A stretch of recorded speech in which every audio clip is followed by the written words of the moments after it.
सदा रहो रघुपति के दासा।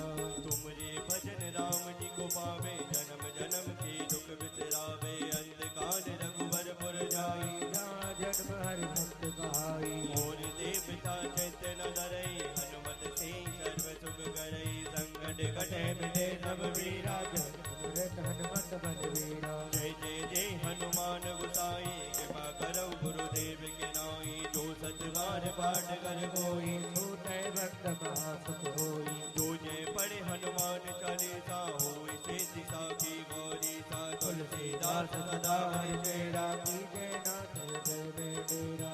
जब भी नैन मोलो, हो। जब भी नैन मोलो, जब भी नैन मोलो, जब भी नैन खोलो। सीताराम सीताराम सीताराम बोलो, सीताराम सीताराम सीताराम बोलो, सीताराम सीताराम सीताराम बोलो। श्री गुरु चरण पवन तने संकटे हरणे। मंगल मूर्ति रूप, राम लखन सीता सहित। सदैव संसुर बोलिए श्री रामचंद्र भगवान की जय। हनुमान जी महाराज की जय।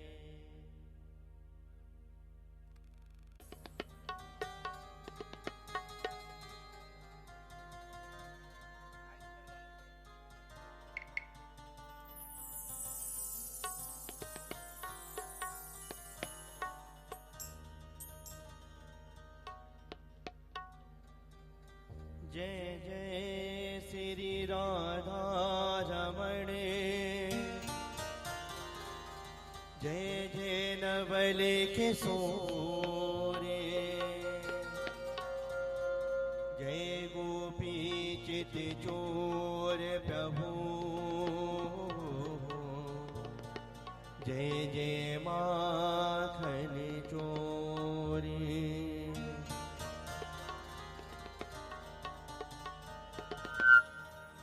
विघ्न हरणे मंगले करणे, मेरे श्री गणपति जी महाराज। प्रथम मनाऊं आपको, मेरे पूरन करी हो काज। स्वाहा सर्वयच्छतु। ओम प्रेतराजाय नमः। गन्धाक्षतपुष्पाणि समर्पयामि नमः। वस्त्रोपवस्त्रं निवेदयामि नमः। ओम सुजातौ ज्योतिकाशः शर्मवरुथम सदस्वः पाशु अग्नि विश्वरूपगुं संव्ययस्व विभावशुः। हस्ते अक्षतपुष्पाणि गृहीत्वा शुकदेवपूजनम्। यं प्रव्रजन्तमनुपेतमपेतकृत्यं द्वैपायनो विरहकातर आजुहाव। पुत्रेति तन्मयतया तरवो विनेदुस्तं सर्वभूतहृदयं मुनिमानतोऽस्मि। श्रीसुखदेवाय नमः। गन्ध अक्षतपत्रादि पुष्पाणि समर्पयामि नमः। अथ श्री राधा गोविंद देवताया पूजनम्। बंसी विभूषित करान्नवनीरदाभात् पीताम्बरादरुणबिम्बफलाधरोष्टात् पूर्णेन्दु सुन्दर मुखादरविन्दनेत्रात् कृष्णात् परं किमपि तत्त्वमहं न जाने।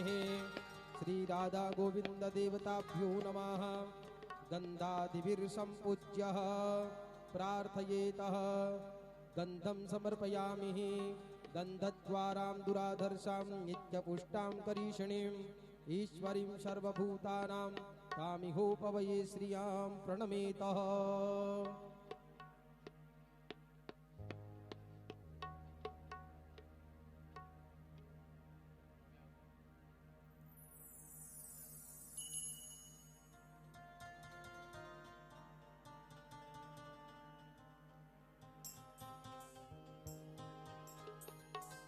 ॐ करारविन्देन पदारविन्दं मुखारविन्दे विनवेशयन्तं वटस्य पत्रस्य पुटे शयानं बालं मुकुन्दं मनसा स्मरामि।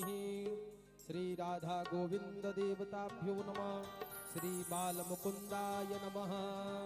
ध्यायामि सम्पूजयामि। अक्षतपुष्पाणि निवेदयामि। पत्रादि पुष्पं समर्पयामि। सनैवेद्यं निवेदयामि। सद्रव्यदक्षिणां निवेदयामि। ॐ यद्दत्तं यत्परादानं यत्पूर्तं याश्च दक्षिणाः तदग्निवैश्वकर्मणः स्वर्देवे कुनो ददतः। द्रव्यदक्षिणां समर्पयामि नमः। प्रार्थयेतः पुनः हस्ते अक्षतपुष्पाणि गृहीत्वा श्री भागवत महापुराणाय अर्चनम्। निगमकल्पतरोर्गलितं फलं सुखमुखादमृतद्रवसंयुतं पिबत भागवतं रसमालयं मुहुरहो रसिका भुवि भावुकाः। श्री भागवत महापुराणाय नमः। श्री पावन ग्रंथाय नमः। गंधाधिभिर्संपूज्यः माल्यार्पणं महा माल्यादीनि सुगंधीनि मालत्यादीनि वै प्रभो मया हृतानि पुष्पाणि पूजार्थं प्रतिगृह्यताम्। सद्रव्यदक्षिणां समर्पयामि। अथो व्यासपूजनम्।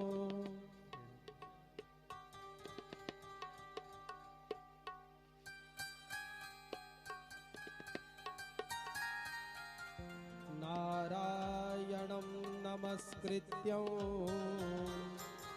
नरं चैव नरोत्तमं देवीं सरस्वतीं व्यास ततो जयमुदीरये। श्री व्यासदेवाय नमः। पीठदेवताभ्यो नमः। अथो विप्रार्चनम्। नमो ब्रह्मण्यदेवाय गोब्राह्मण्यहिताय च जगद्विताय कृष्णाय श्रीगोविन्दाय नमो नमः। आकाशात् पतितं तोयं यथा गच्छति सागरं सर्वदेव नमस्कारः केशवं प्रतिगच्छति। मूकं करोति वाचालं पङ्गुं लङ्घयते गिरिं यत्कृपातमहं वन्दे परमानन्दमाधवं परमानन्दमाधवम्।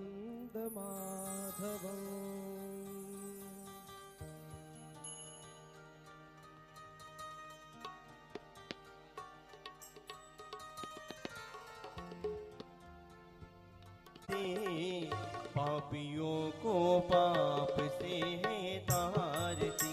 श्री भागवत भगवान की है आरती। पापियों को पाप से है तारती। श्री भागवत भगवान की है आरती। पापियों को पाप से है तारती। श्री भागवत भगवान की है आरती। पापियों को पाप से है तारती। ये अमर ग्रंथ ये मुक्ति पंथ ये पंचम वेद निराला सब ज्योत जगाने वाला। ये अमर ग्रंथ ये मुक्ति पंथ ये पंचम वेद निराला नव ज्योत जगाने वाला। ये अमर ग्रंथ ये मुक्ति पंथ ये पंचम वेद निराला नव ज्योत जगाने वाला। ये अमर ग्रंथ ये मुक्ति पंथ ये पंचम वेद निराला नव ज्योत जगाने वाला। हरि नाम यही हरि धाम यही हरि नाम यही हरि धाम यही जग के मंगल की आरती जय हो। पापियों को पाप से है तारती। श्री भागवत भगवान की है आरती पापियों को पाप से है तारती। ये शांति गीत पावन पुनीत पापों को मिटाने वाला हरि दरस कराने वाला।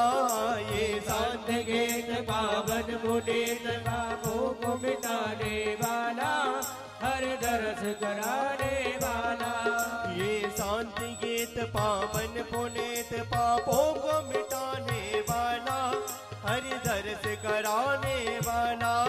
ये शांत गीत पावन पुनीत पापों को मिटाने वाला हर दरस कराने वाला। ये सुख करने ये दुख हरने ये सुख करने ये दुख हरने श्री मधुसूदन की आरती पापियों को पाप से है तारती। श्री भागवत भगवान की है आरती पापियों को पाप से है तारती। ये मधुर बोल जग पंथ खोल सतमार्ग बताने वाला बिगड़ी को बनाने वाला।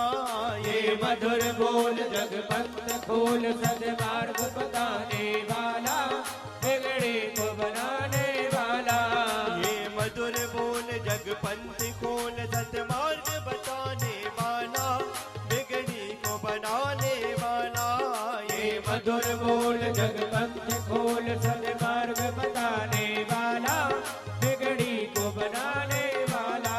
श्री राम यही घनश्याम यही ओ श्री राम यही घनश्याम यही प्रभु की महिमा की आरती पापियों को पाप से है तारती। श्री भागवत भगवान की है आरती पापियों को पाप से है तारती। श्री भागवत भगवान की है आरती पापियों को पाप से है तारती।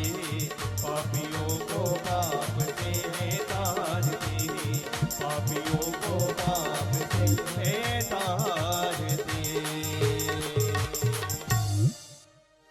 ॐ द्यौः शान्तिरन्तरिवाभिबन्धनं स्वात्मा विबन्धनं च मन्त्रपुष्पाञ्जलिम् ॐ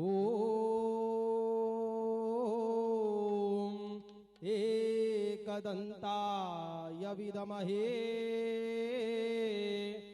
वक्रतुण्डाय धीमहि तन्नो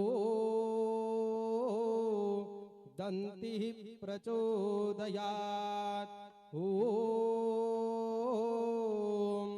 नन्दनन्दनाय विद्महे यशोदानन्दनाय धीमहि तन्नः कृष्णः प्रचोदयात्। ॐ हंस हंसाय विद्महे परमहंसाय धीमहि तन्नो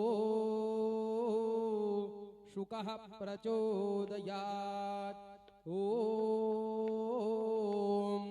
अमरग्रन्थाय विद्महे पावनपुराणाय धीमहि तन्नो भागवतः प्रचोदयात्। त्वमेव माता च पिता त्वमेव त्वमेव बन्धु च सखा त्वमेव त्वमेव विद्या द्रविणं त्वमेव त्वमेव सर्वं मम देवदेवः।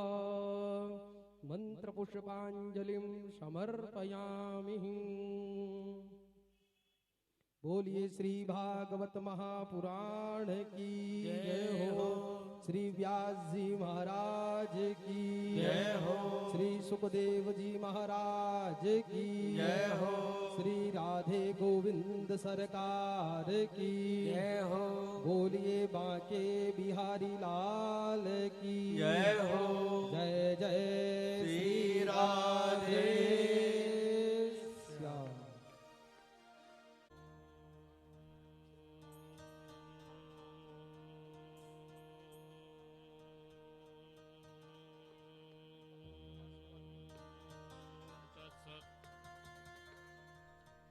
श्रीमते रामचन्द्राय नमः। नमः परमहंस्वादितचरणकमलचिन्मकरन्दाय भक्तजनमानसनिवासाय श्रीरामचन्द्राय नमः। ध्येयं सदा परिभवग्नमभीष्टदोहम् तीर्थास्पदं शिवविरञ्चितनुतं शरण्यं भृत्यार्तिहं प्रणतपालभवाब्धिपोतं वन्दे महापुरुषते चरणारविन्दम्।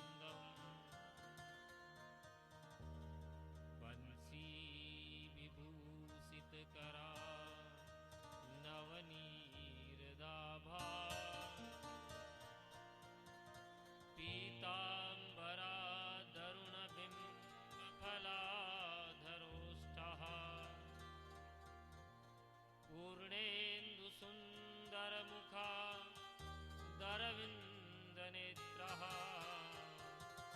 कृष्णात् परं किमपि तत्त्वमहं न जाने। नारायणं नमस्कृत्यं नरं चैव नरोत्तमं देवी सरस्वती व्यासं ततो जयमुदीरये। अज्ञानतिमिरान्धस्य ज्ञानाञ्जनशलाकया चक्षुरुन्मीलितं येन तस्मै श्रीगुरवे नमः। गुरुर्ब्रह्मा गुरुर्विष्णु गुरुरेव महेश्वरः गुरुर्साक्षात् परब्रह्म तस्मै श्रीगुरवे नमः। सीतानाथसमारम्भाम् श्रीरामानन्दार्यमध्यमाम् अस्मदाचार्यपर्यन्ताम् वन्दे गुरुपरम्पराम्। मनोजवं मारुततुल्यवेगम् जितेन्द्रियं बुद्धिमतां वरिष्ठं वातात्मजं वानरयूतमुख्यं श्रीरामदूतं शरणं प्रपद्ये। राम रामेति रामेति रमे रामे मनोरमे सहस्रनाम तत्तुल्यं श्रीराम नाम वरानने। जय जय श्रीराधारमण जय जय नवल किशोर जय गोपी चित चोर प्रभु जय जय माखन चोर। बोलिए वृंदावन बिहारी लाल की जय हो। श्री रास बिहारी सरकार की जय हो। श्री व्यास जी महाराज की जय हो। श्री सुखदेव जी महाप्रभु की जय हो। श्री सद्गुरुदेव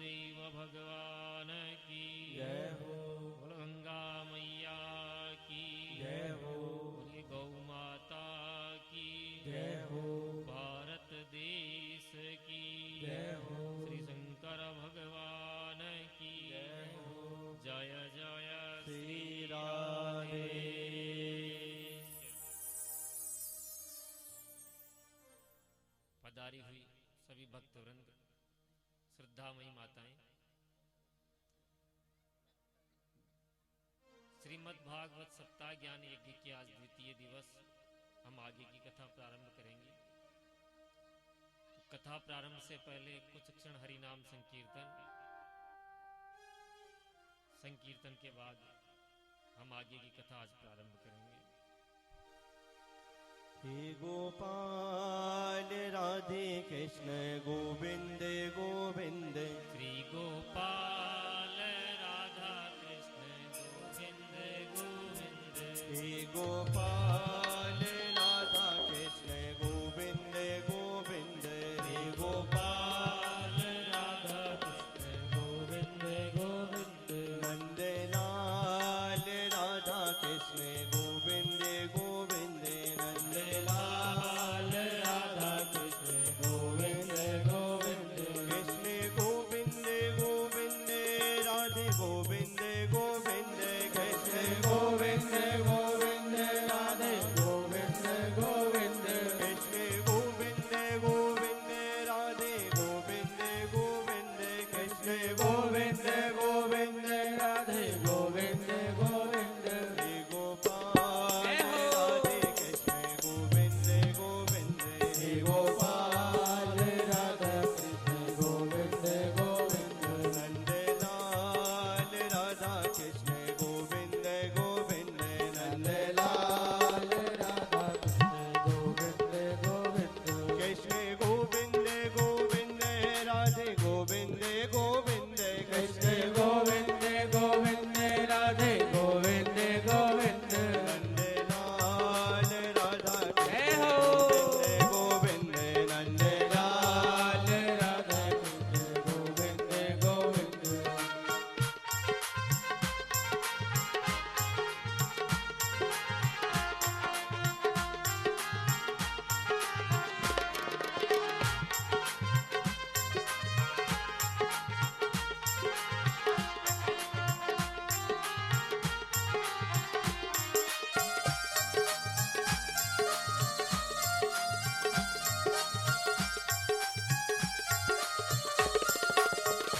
कृष्ण गोविंद गोविंद राधे गोविंद गोविंद, कृष्ण गोविंद गोविंद राधे गोविंद गोविंद, कृष्ण गोविंद गोविंद राधे गोविंद गोविंद, कृष्ण गोविंद गोविंद राधे गोविंद गोविंद, नंदलाल राधा कृष्ण जय राधे। गोविंद नंदलाल, लाल राधे कृष्ण गोविंद गोविंद, हे गोपाल राधे कृष्ण गोविंद गोविंद, हे गोपाल राधे कृष्ण गोविंद गोविंद,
बोलिए कृष्ण कन्हैया लाल की जय।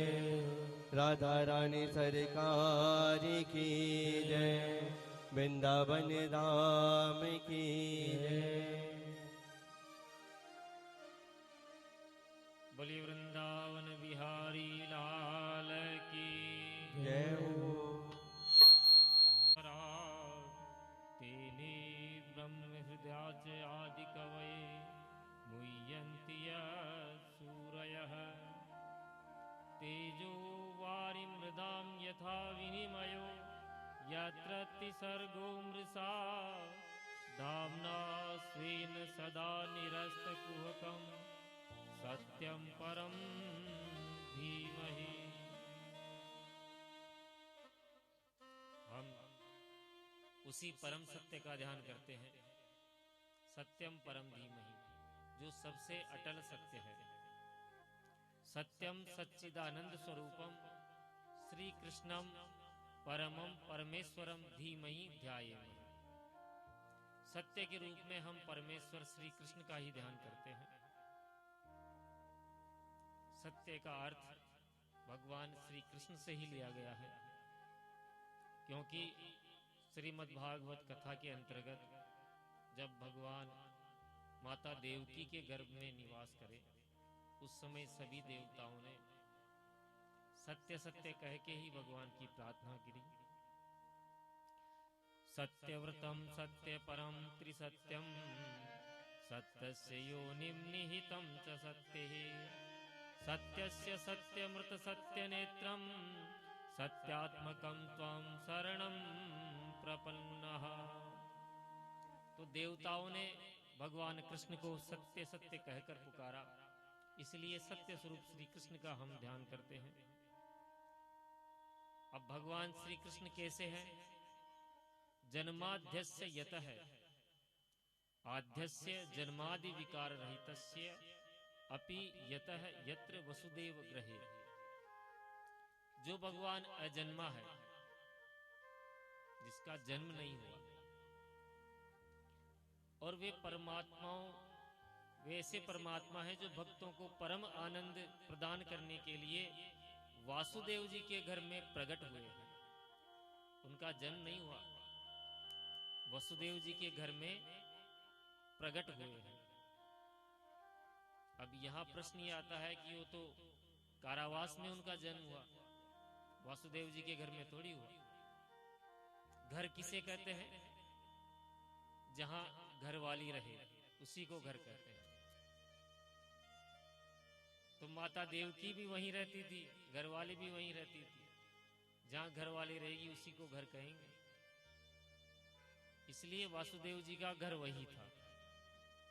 ईंट गारे पत्थर के मकान को घर नहीं कहते। वसुदेव पत्न्याम देवक्याम, भगवान श्री कृष्ण ने वसुदेव की पत्नी के गर्भ से जन्म लिया। अनुवादी तरतः, जो जन्म लेते ही भाग लिए। कहां? इतरतः, इतर गोकुले, जन्म लिया मामा के बंदी गृह में, और जन्म लेते ही तुरंत भागकर पहुंच गए गोकुल धाम में।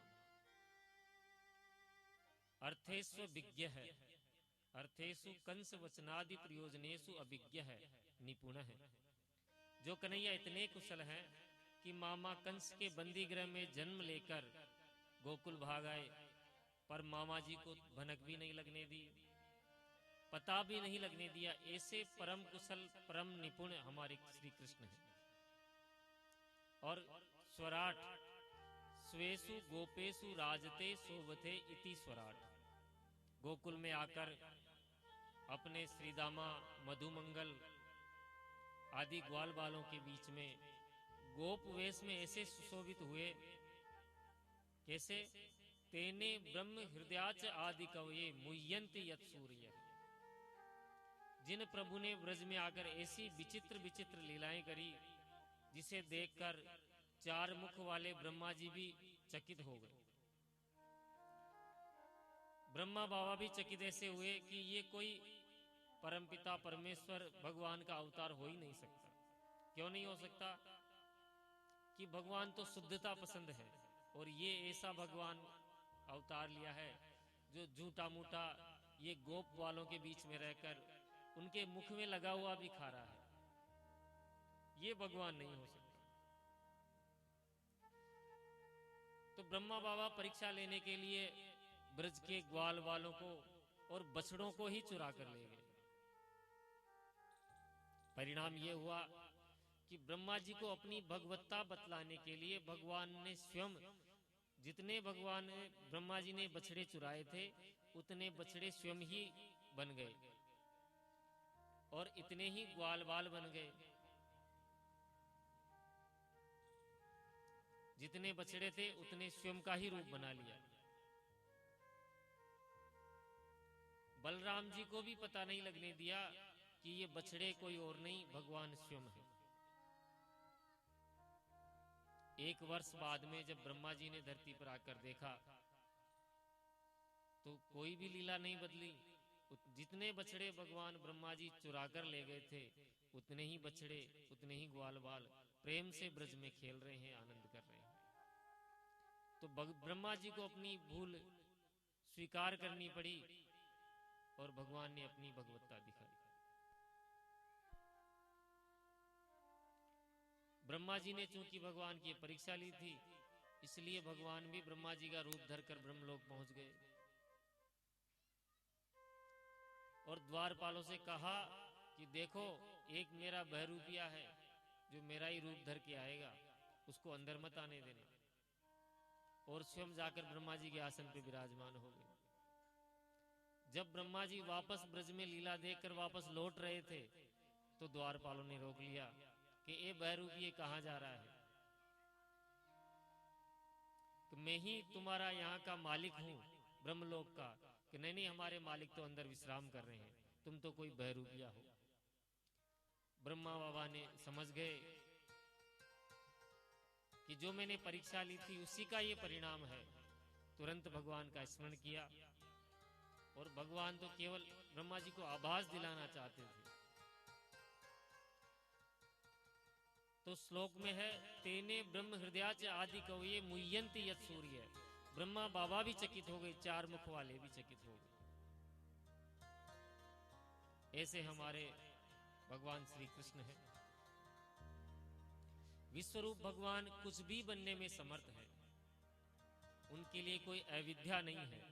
ब्रह्मा जी का मोह भंग किया और भगवान ब्रह्मा जी का ही नहीं, अपने बड़े भाई संकर्षण बलराम जी का भी मोह भंग किया।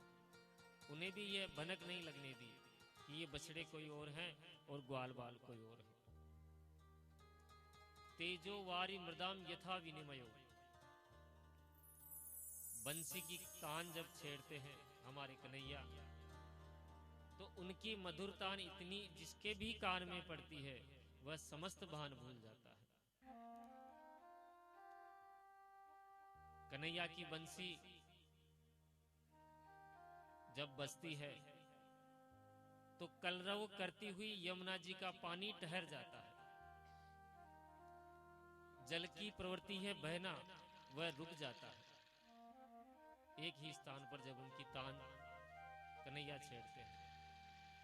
और गोवर्धन जी के जो विशाल शिलाखंड हैं वो द्रवीभूत हो जाते हैं, पिघल जाते हैं।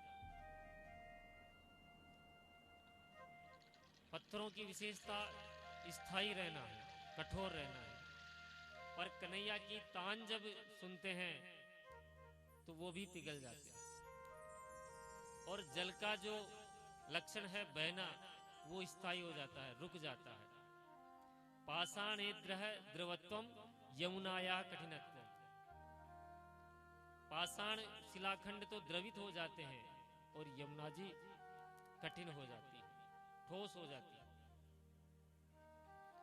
कृष्ण लीला त्रिधा प्रोक्ता तत्तभेरक नेकधा गोकुले मथुरायाम च द्वारोत्याम तथा क्रमात् यत्रति सर्गोमसा। भगवान के 3 श्रीधाम बताए गए हैं। पहला श्रीधाम वृंदावन, श्रीधाम मथुरा जी और श्रीधाम द्वारिका जी। इन तीनों धामों के जो निवासी हैं, परिकर हैं, वह नित्य है। जैसे कि वृंदावन में श्री दामा, मधुमंगल, नंद बाबा, यशोदा जी, मथुरा में अक्रूर जी, उद्धव जी, और द्वारिका में रुक्मणी जी, सत्यभामा जी आदि जो भी परिकर हैं, परिवार है। त्रिसर्ग है, अमृसा सत्य है। उन सच्चिदानंद भगवान का समस्त परिकर भी उनके समान सच्चिदानंद स्वरूप ही है। भगवान जब लीला करने धरती पर आते हैं तो अकेले नहीं आते, वो अपने परिकर परिवार के साथ में आते हैं। आपने किसी रामलीला मंडली को देखा होगा तो राम जी भगवान अकेले नहीं आते, वो पूरी मंडली, उनका परिवार, पूरा समूह साथ में आता है। और उन्हीं में से कोई दशरथ बन जाता है, कोई माता पिता बन जाता है, कोई लक्ष्मण आदि भ्राता भाई बन जाता है, कोई हनुमान बन जाता है, और कोई शत्रु रावण बन जाता है। परिवार एक ही है, एक ही परिवार के हैं, अलग अलग शत्रु, मित्र, सखा, बंधु, बांधव सब उसी परिवार में से बन जाते हैं। और जब रास मंडली लीला पूरी हुई, रामलीला समाप्त हुई और वापस वैसे की वैसे परिवार जब थे एक ही परिवार के, उन्हीं में से शत्रु भाई, माता पिता सब बन गए। उसी तरह सच्चिदानंद भगवान जब लीला करने धरती पर आते हैं, पृथ्वीलोक पर आते हैं, तो अकेले नहीं आते हैं, वह अपने पूरे परिकर परिवार के साथ में आते हैं। उसी परिवार में से कुछ उनके मित्र बन जाते हैं, कुछ माता पिता, शत्रु, बंधु, बांधव सब उसी परिवार में से, लेकिन सूत्रधार एक ही रहता है। जो उनका सूत्रधार है, जिसको जो अभिनय सौंप दे, भाई तुमको माता पिता का रोल करना है, और अभिनय बहुत बढ़िया करते हैं। आपने फिल्म देखी होगी, उसमें मारता है शत्रु को, ऐसे सजीव चित्रण लगता है कि ये तो बिल्कुल मार ही रहा होगा। तो ठाकुर जी से बड़ा कोई कलाकार नहीं हो सकता, बिल्कुल सजीव चित्रण करते हैं। कहने का तात्पर्य है कि ठाकुर जी हमें केवल ज्ञान, उपदेश और शिक्षा देने ही इस पृथ्वी पर पधारते हैं, शत्रुओं का नाश करने ही पधारते हैं। मोहन अपने परिकर के साथ पधारते हैं, जिसको जो भूमिका दे दी जाए। दूसरी बात कि इन भगवान के नित्य धामों में निवास करने वाले भक्त का भगवान समस्त प्रपंच समाप्त कर देते हैं। ऐसे सच्चिदानंद घन परम परमेश्वर श्री कृष्णचंद्र जी का हम सब ध्यान करते हैं। दूसरे ये प्रथम श्लोक की व्याख्या है श्रीमद् भागवत।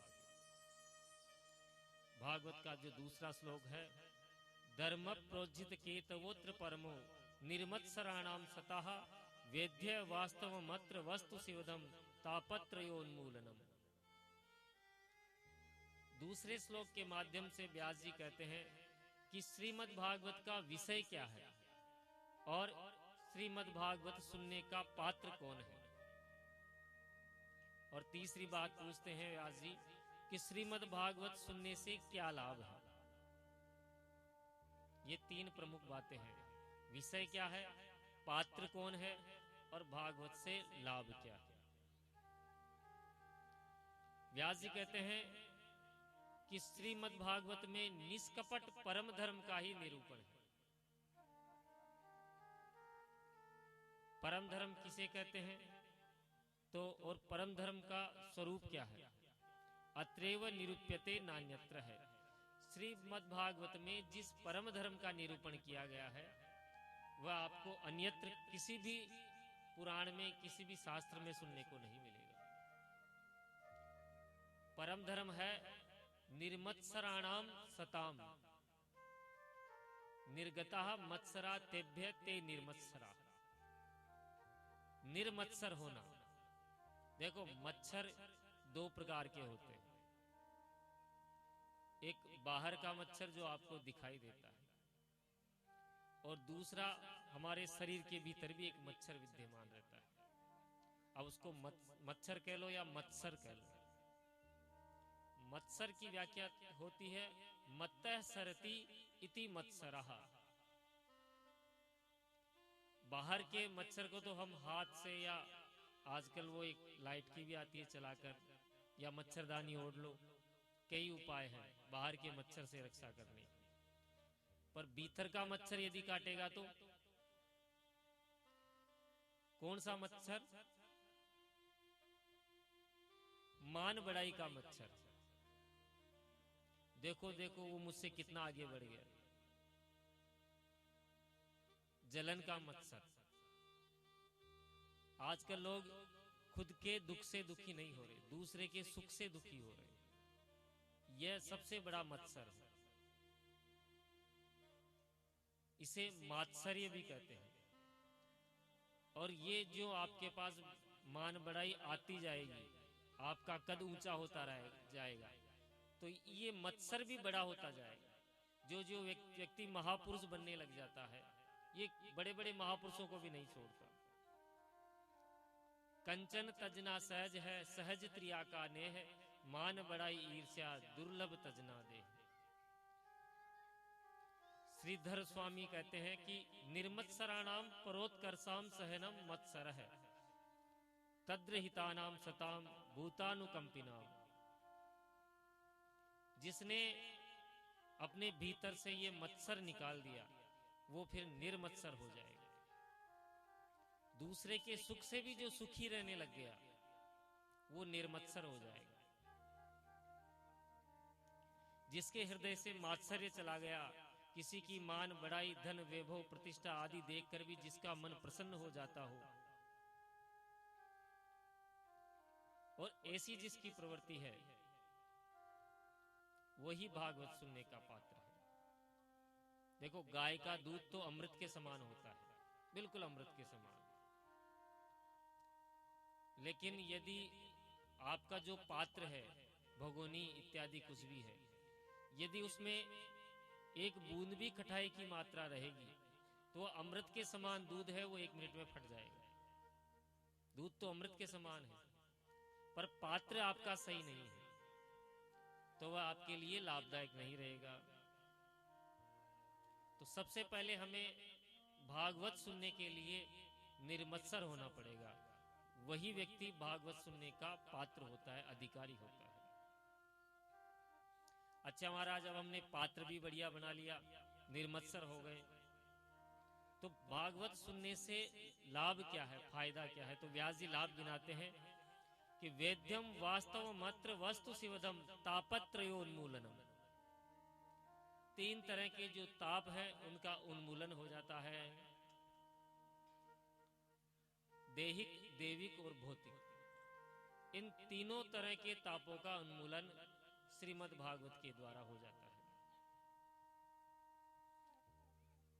वेद्यम वास्तव मात्र अत्र कुशलम, अत्र वास्तवम वस्तु वेद्यम। श्रीमद् भागवत में वास्तव वस्तु का जो है बोध कराया गया है। अब वास्तव वस्तु किसे कहते हैं? जगत, जीव, जगत और माया, ये तीनों को वास्तव के नाम से जाना जाता है। भागवत के श्रवण से जगत, जीव और माया, इन तीनों का व्यक्ति को बोध हो जाता है, जिसको बोध हो जाने से शिवदम, जीव का कल्याण हो जाएगा और संसार के देहिक, देविक और भौतिक तीनों तापों से वह व्यक्ति मुक्त हो जाएगा। तो भागवत का मुख्य हेतु क्या है? जीव को अपने स्वरूप का बोध होवे और तापत्रय से विमुक्त होकर परमानंद और अन्य साधनों से तुम्हें परमात्मा प्राप्त हो जाए। देखो, साधना करते करते तो किसी काल में जाकर भगवान से साक्षात्कार हो भी सकता है, भगवान की दिव्य आनंद की अनुभूति हो सकती है, किंतु भागवत के श्रवण मात्र से ही अपने भीतर आनंद की अनुभूति और भगवान का साक्षात्कार दोनों प्राप्त हो जाएगा।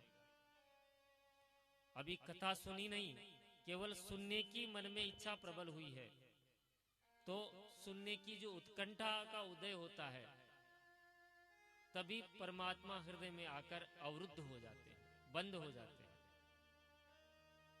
देखो व्यास जी के शब्दों पे ध्यान दें, भगवान हृदय में आकर बैठते नहीं है, अवरुद्ध हो जाते हैं। और बैठना और अवरुद्ध होना ये दो अलग अलग पक्ष हैं। आप यहाँ कथा श्रवण करने बैठे हैं अपनी इच्छा से, जब चाहें जब उठ के जा सकते हैं, और आप यहाँ आकर बैठ गए और गेट के दोनों ताले लगा दिए और आप जब तक ताले नहीं खुलेंगे आप अवरुद्ध हो गए, आप जा नहीं सकते। इसी तरह भगवान को पाने की जब व्यक्ति इच्छा कर लेता है, चेष्टा कर लेता है, तो भगवान जीव के हृदय में आकर अवरुद्ध हो जाते हैं। अब वो जाना भी चाहे तो जा नहीं पाएंगे। भक्त के हृदय में भगवान बंधक बन जाते हैं। ये प्रताप है श्रीमद् भागवत का। निगम कल्पतो गलितम फलम सुख मुखादत द्रव्य संयुतम पिबत भागवत रसमालयम मुहुरहो रसिका भूवि भावुकः। नितराम गमयति बोधयति स निगमो वेद है। वेदों का ही दूसरा नाम निगम कहा गया है। वेद रूपी इस विशाल कल्पतरु वृक्ष का परिपक्व फल जो है वह भागवत है।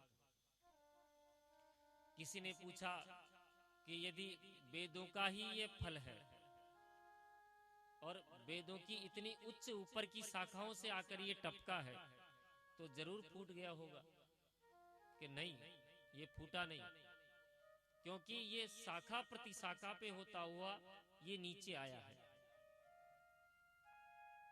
शिष्य प्रशिष्य परंपरा से ये नीचे आया है। यदि एक साथ नीचे गिरा होता तो हो सकता है फूट भी जाए। सबसे पहले भगवान श्रीमन नारायण की दिव्य शाखा से ये जो फल टपका तो भगवता प्रोक्तम भागवतम,